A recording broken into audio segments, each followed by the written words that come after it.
to this conversation now. The signing of the second Presidential Health Compact has been postponed by a week. This is due to outstanding issues between government and the private sector.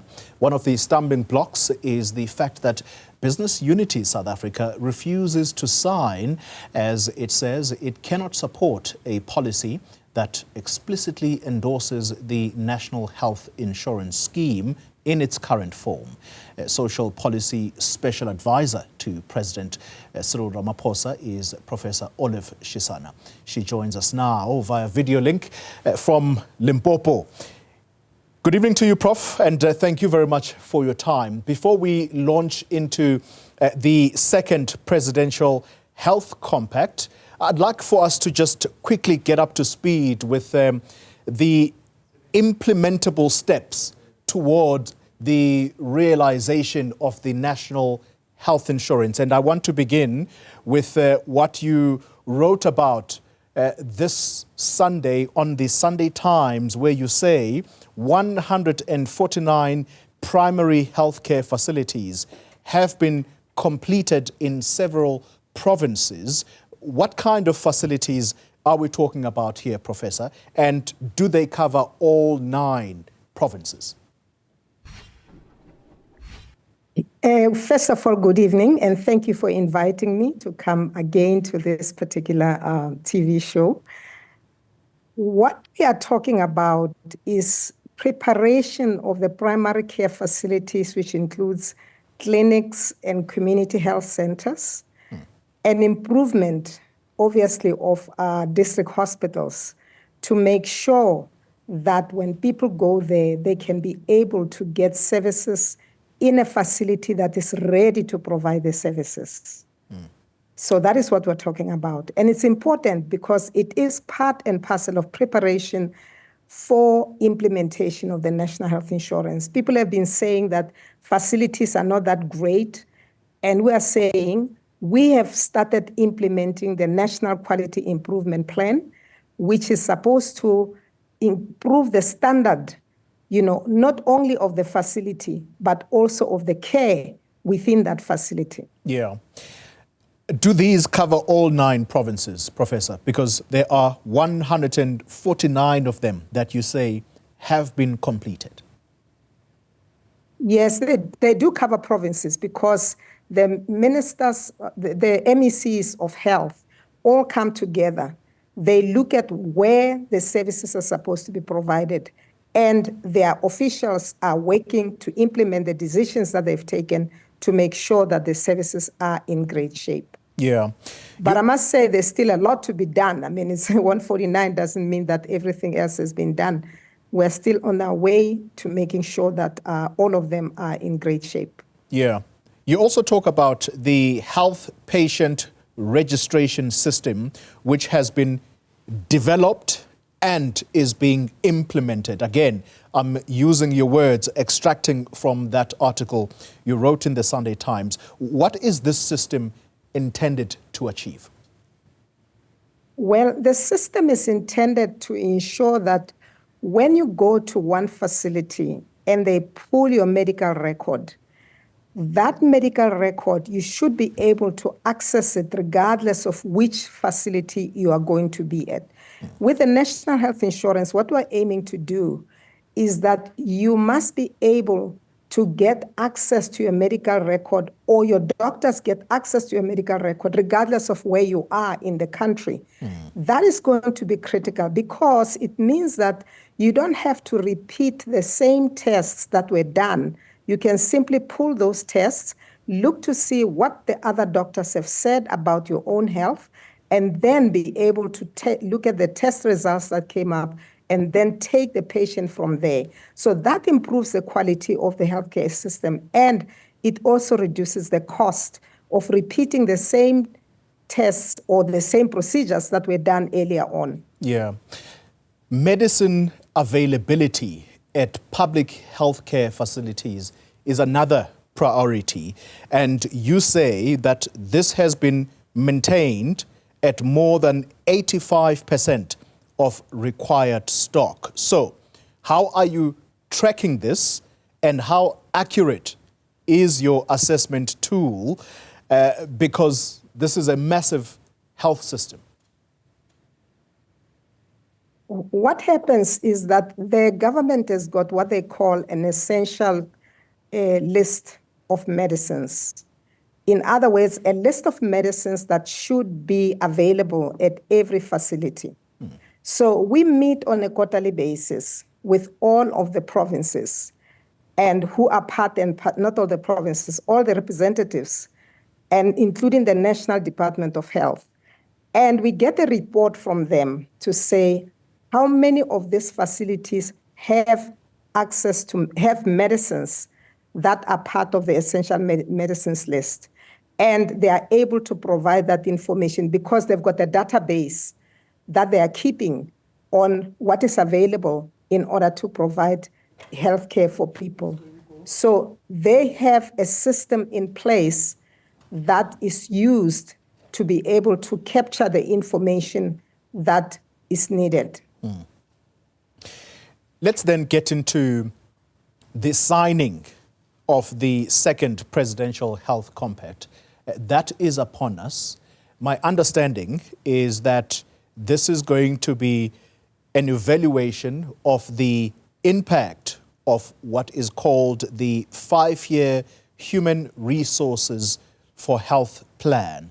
Firstly, let's understand that. What is envisaged by this 5-year Human Resources for Health Plan? Okay, it's not just for health plan. It's got about nine pillars.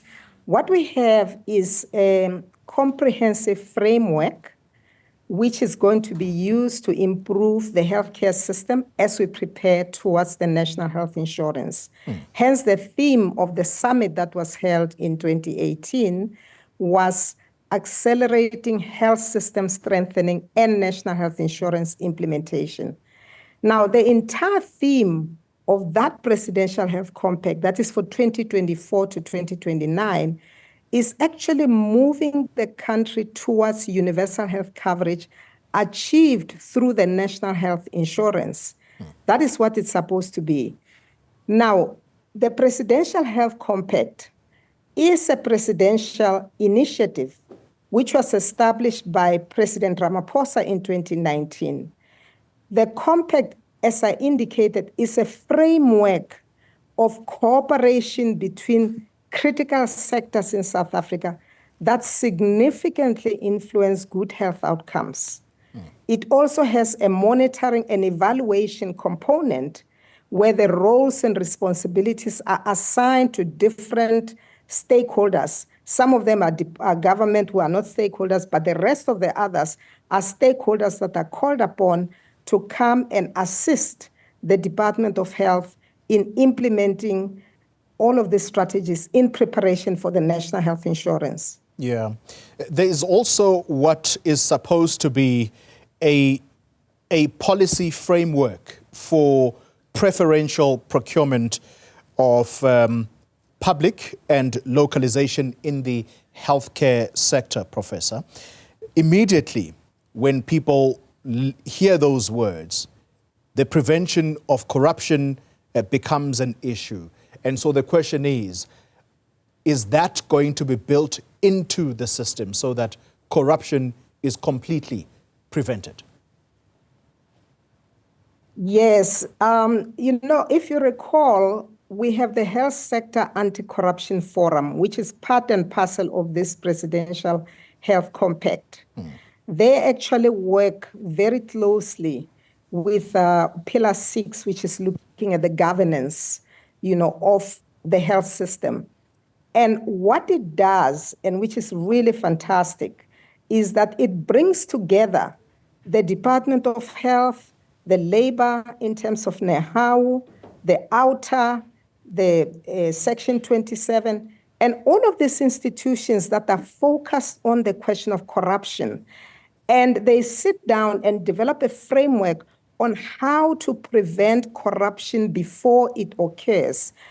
One of the focus that they have is to protect the NHI from corruption by using data analytics and work it out in such a way that they identify possibilities of corruption and immediately close the gaps before the corruption occurs. If you think about it, the Auditor General normally looks at what has happened insofar as how the funds were spent and then deals with the corruption after it has happened. The Health Sector Anti-Corruption Forum actually is trying to develop a system for predicting that if this situation occurs, the likelihood of corruption is going to happen. And therefore, they set up systems to prevent it so that you can catch it just as it starts to happen and prevent further damage to the system from an economic point of view. Yeah. Finally, Professor, I'd like for us to touch on the innovative financing in order to build a resilient health system. That seems to be central here if NHI is to be a success. And linked to that, very importantly, is the number of signatories that remain since that first signing of the Health Compact. We're now looking at the second one. How many signatories still remain from that last signing, and those that have pulled out? What are the reasons? There are only 2 that have not agreed to sign. And here we're talking about the business as well as we're talking about the health professions. Now, the health professionals are not all united not to sign the compact. Members of the South African Medical Association are not all agreeing not to sign. So I'm not so sure as to the concern that they have that some are not going to sign. Of course, we're willing to talk to them. There's always an opportunity for us to talk to them. Same thing with the private sector. Yeah. The private sector that is led by BUSA, it's not the only private sector that is not going to sign. But let me just remind you, when the bill was sent to Parliament in 2019, Minister Mkhize convened a meeting, and at that meeting, he called for the Friends of NHI. And in that NHI, Friends of the NHI, you had SAMA, you had the HPCSA, you had the Board of Healthcare Funders, you had, all of these are members of BUSA. They're all signed as Friends of NHI, and that bill hasn't changed dramatically. Yeah. So I'm not sure what the problem is that they're not willing to sign now. They were part and parcel of the earlier 5-year plan. They were part and parcel of this second one as we developed it.